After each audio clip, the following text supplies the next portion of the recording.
வா மூவிஸ் தமிழ் சேனல்ல இருந்து நான் அபிராமி ஆனந்தன். இன்னைக்கு நான் அமேசான் பிரைம் ஓடிடியில் இருக்கக்கூடிய சூப்பரான 5 படங்களை கொண்டு வந்திருக்கேன். இப்போ நான் சொல்ல போற படங்கள்ல ஒரே ஒரு படம் மட்டும் தமிழ் டப்பிங்ல இல்ல, ஆனா தமிழ் சப்டைட்டில்ஸோட அவைலபிளா இருக்கு. எல்லாமே தரமான படங்கள் தான். ஸோ வீடியோவை ஸ்கிப் பண்ணாம ஃபுல்லா பாருங்க. அது என்னென்ன படங்கள் அப்படிங்கறத பாக்குறதுக்கு முன்னாடி நம்ம வா மூவிஸ் தமிழ் சேனலை சப்ஸ்கிரைப் பண்ணாம பார்த்துட்டு இருந்தீங்கன்னா ஸோ ப்ளீஸ் சப்ஸ்கிரைப் பண்ணுங்க. இந்த வீடியோ உங்களுக்கு பிடிச்சிருந்துச்சு அப்படின்னா லைக் பண்ணுங்க, கமெண்ட் பண்ணுங்க, ஷேர் பண்ணுங்க.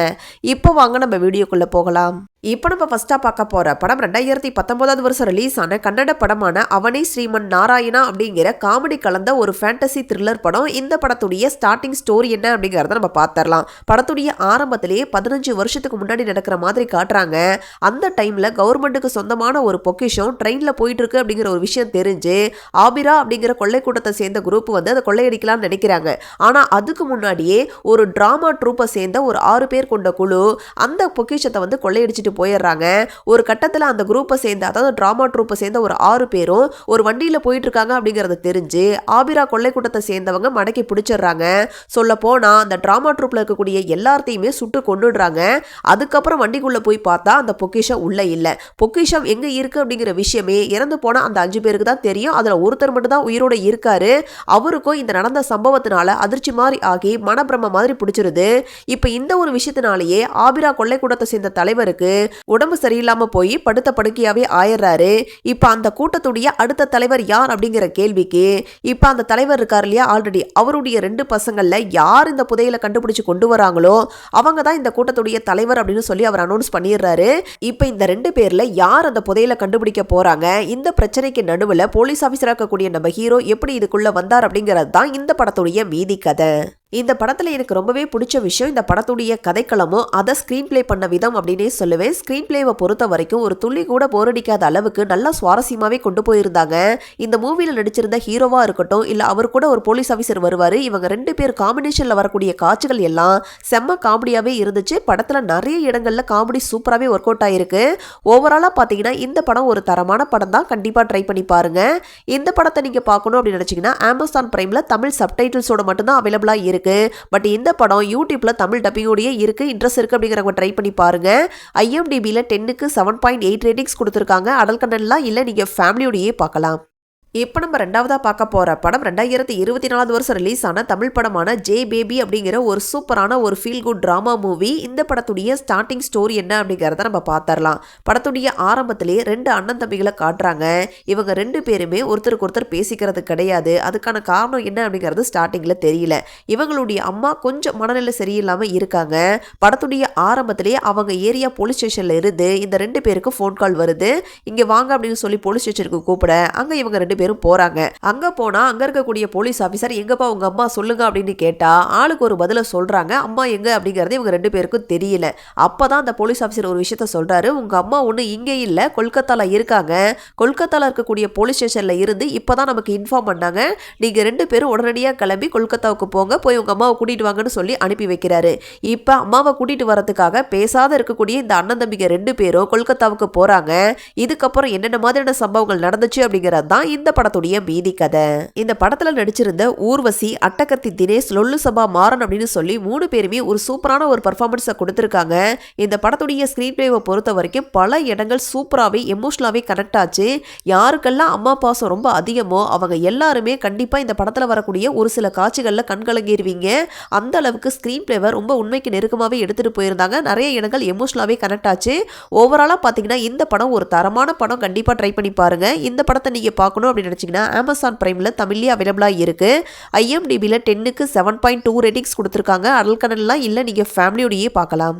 இப்போ நம்ம மூணாவதா பார்க்க போற படம் 2019 வருஷம் ரிலீஸ் ஆன ப்ரோச்சேவா ரெவருவா அப்படிங்கிற ஒரு டார்க் காமெடி கலந்த ஒரு கிரைம் டிராமா மூவி. இந்த படத்துடைய கதை என்ன அப்படிங்கறத லைட்டா பார்த்தரலாம். படத்துடைய ஆரம்பத்திலே 3 விதமான கதையை காட்டுறாங்க. முதல் கதை என்ன அப்படின்னு கேட்டீங்கன்னா, ஒரு 3 பேரு ரோட்ல ஒரு பொண்ணை வந்து கிட்னாப் பண்ணிட்டு போறாங்க. இதுக்கு அடுத்த சீன்ல 2வது கதையை காட்டுறாங்க. விஷால் அப்படிங்கிற ஒரு நபர் டைரக்டர் ஆகணும் அப்படிங்கிற ஒரு ஆசையில ஒரு நடிகையை பார்த்து அவருடைய கதையை வந்து சொல்ல ஆரம்பிக்கிறாரு.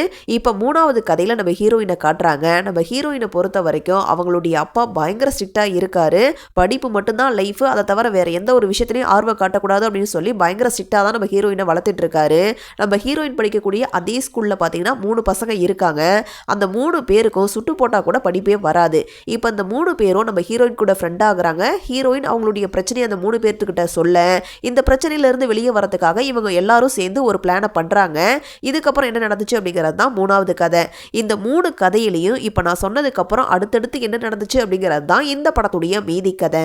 இந்த படத்தில் எனக்கு ரொம்பவே பிடிச்ச விஷயம் இந்த படத்துடைய கதைக்களம் ஒரு டிஃப்ரெண்டான ஒரு கதைக்களம் தான். அதை ஸ்க்ரீன் பிளே பண்ண விதம் நல்லா சுவாரஸ்யமாகவே இருந்துச்சு. படத்தில் நிறைய இடங்களில் காமெடி சூப்பராகவே ஒர்க் அவுட் ஆயிருக்கு. ஒரு நல்ல படம், கண்டிப்பாக ட்ரை பண்ணி பாருங்க. இந்த படத்தை நீங்கள் பார்க்கணும் அப்படின்னு நினச்சிங்கன்னா அமேசான் பிரைமில் தமிழ் சப்டைட்டில்ஸோட அவைலபிளாக இருக்குது. IMDbல 10க்கு 8 ரேட்டிங்ஸ் கொடுத்துருக்காங்க. அடல் கண்டென்ட்லாம் இல்லை, நீங்கள் ஃபேமிலியோடையே பார்க்கலாம். இப்போ நம்ம 4வதா பார்க்க போகிற படம் 2022 வருஷம் ரிலீஸ் ஆன தெலுங்கு படமான சீதா ராமம் அப்படிங்கிற ஒரு சூப்பரான ஒரு ரொமான்டிக் எமோஷனல் ட்ராமா மூவி. இந்த படத்துடைய கதை என்ன அப்படிங்கிறத லைட்டாக பார்த்துடலாம். படத்துடைய ஆரம்பத்திலேயே பாகிஸ்தான் நாட்டை சேர்ந்த நம்ம ஹீரோயினை காட்டுறாங்க. இவங்களுடைய தாத்தா இறந்து போயிருப்பாரு. தாத்தாவுடைய சொத்தெல்லாம் நம்ம ஹீரோயினுக்கு கிடைக்கணும் அப்படின்னு சொன்னால் 20 வருஷத்துக்கு முன்னாடி எழுதப்பட்ட ஒரு லெட்டர். அந்த லெட்டரை இந்தியாவில் கரெக்டான அட்ரஸுக்கு கொண்டு போய் நம்ம ஹீரோயின் சேர்க்கணும். அப்படி சேர்த்தாதான் அந்த சொத்தெல்லாம் நம்ம ஹீரோயினுக்கு முழுசாக கிடைக்கும். இப்படிப்பட்ட ஒரு சுச்சுவேஷனில் அந்த லெட்டரை கரெக்டான அட்ரஸுக்கு சேர்க்கறதுக்காக நம்ம ஹீரோயின் இந்தியாவுக்கு வராங்க. இதுக்கப்புறம் என்னென்ன மாதிரியான சம்பவங்கள் நடந்துச்சு அப்படிங்கிறது தான் இந்த படத்துடைய மீதி கதை. இந்த படத்தை கண்டிப்பாக நிறைய பேர் பார்த்துருக்கிறதுக்கு வாய்ப்பு இருக்குது. கண்டிப்பாக பார்த்துருப்பீங்க. ஒருவேளை பார்க்காம மிஸ் பண்ணியிருந்தீங்க அப்படின்னா கண்டிப்பாக ட்ரை பண்ணி பாருங்கள். அந்த அளவுக்கு ஒரு தரமான படம். இந்த மூவியில் நடிச்சிருந்த மிருணல் தாகூராக இருக்கட்டும், துல்கர் சல்மானாக இருக்கட்டும், அந்த கதாபாத்திரமாகவே வாழ்ந்திருப்பாங்க.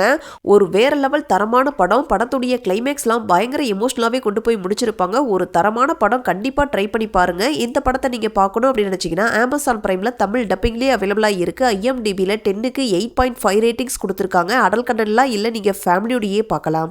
இப்போ நம்ம லாஸ்ட்டாக பார்க்க போகிற படம் 2023 வருஷம் ரிலீஸ் ஆன தமிழ் படமான ஹர்கரா அப்படிங்கிற ஒரு ஹிஸ்டோரிக்கல் ட்ராமா மூவி. இந்த படத்துடைய ஸ்டார்டிங் ஸ்டோரி என்ன அப்படிங்கிறத நம்ம பார்த்துடலாம். படத்துடைய ஆரம்பத்திலே ஒரு நபரை காட்டுறாங்க. அந்த நபருக்கு 33 வயசு ஆகுது. இன்னும் கல்யாணம் ஆகலை, வேலை வேற கிடைக்கல.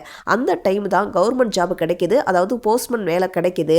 ஆனால் அந்த வேலையுமே ஒரு மலை கிராமத்தில் தான் கிடைக்கிது. அங்கே போய் பார்த்தா டிரான்ஸ்போர்ட் வசதியும் கிடையாது, செல்ஃபோனில் சிக்னல் கூட கிடைக்க மாட்டேங்குது. எப்படா இந்த வேலையை விட்டு நம்ம போவோம், வேற எங்கேயாவது ட்ரான்ஸ்ஃபர் கிடைச்சா அங்கே போயிடலாம் அப்படிங்கிற ஒரு மனநிலைமையில தான் அந்த நபர் இருக்காரு. இப்படிப்பட்ட ஒரு சுச்சுவேஷனில் இதே கிராமத்தில் பிரிட்டிஷ் காலகட்டத்தில் அங்கே ஒரு போஸ்ட்மேன் இருந்திருப்பாரு. அவர் ஒரு விஷயத்த பண்ணியிருப்பாரு. அந்த விஷயத்தை கேட்டதுக்கப்புறம் நம்ம ஹீரோ என்னென்ன மாதிரியான முடிவுகளை எடுக்கிறாரு, யார் அந்த போஸ்ட்மேன், அவர் என்னென்ன மாதிரியான விஷயங்களை பண்ணார் அப்படிங்கிறது தான் இந்த படத்துடைய மீதி கதை. இந்த படத்தில் எனக்கு ரொம்ப பிடிச்ச விஷயமே இந்த மூவியில் நடிச்சிருந்த காளி வெங்கட், ராம் அருண் காஸ்டோவுடைய பெர்ஃபார்மன்ஸ் அப்படின்னே சொல்லுவேன். 2 பேருமே அவங்களுக்கு கொடுத்துருக்க அந்த ரோலை ரொம்ப நீட்டாகவே பண்ணியிருக்காங்க. இந்த படத்துடைய கதைக்களமே ஒரு வித்தியாசமான ஒரு கதைக்களம் தான். அதை முடிஞ்ச அளவுக்கு சுவாரஸ்யமாகவே ஒரு சில இடங்களில் கொண்டு போயிருந்தாங்க. மிடில் போர்ஷன் மட்டும் கொஞ்சம் லேகிங் ஆகிற மாதிரி இருந்துச்சு. ஓவராலாக பார்த்தீங்கன்னா ஒரு சில குறைகள் இருந்தாலும் ஒரு டீசன்ட் வாட்ச் மூவி தான். இன்ட்ரெஸ்ட் இருக்குது அப்படிங்கிறவங்க ட்ரை பண்ணி பாருங்கள். இந்த படத்தை நீங்கள் பார்க்கணும் அப்படின்னு நினச்சிங்கன்னா அமேசான் பிரைமில் தமிழ்லேயே அவைலபிளாக இருக்குது. IMDbல 10க்கு 7 ரேட்டிங்ஸ் கொடுத்துருக்காங்க. அடல் கண்டென்ட்லாம் இல்லை, நீங்கள் ஃபேமிலியோடையே பார்க்கலாம். இதே மாதிரி சூப்பரான படங்களை பற்றி நீங்கள் தெரிஞ்சுக்கிறதுக்கு மறக்காமல் வாவ் மூவிஸ் தமிழ் சேனலை சப்ஸ்கிரைப் பண்ணுங்கள், லைக் பண்ணுங்கள், ஷேர் பண்ணுங்கள், கமெண்ட் பண்ணுங்கள். தேங்க்யூ.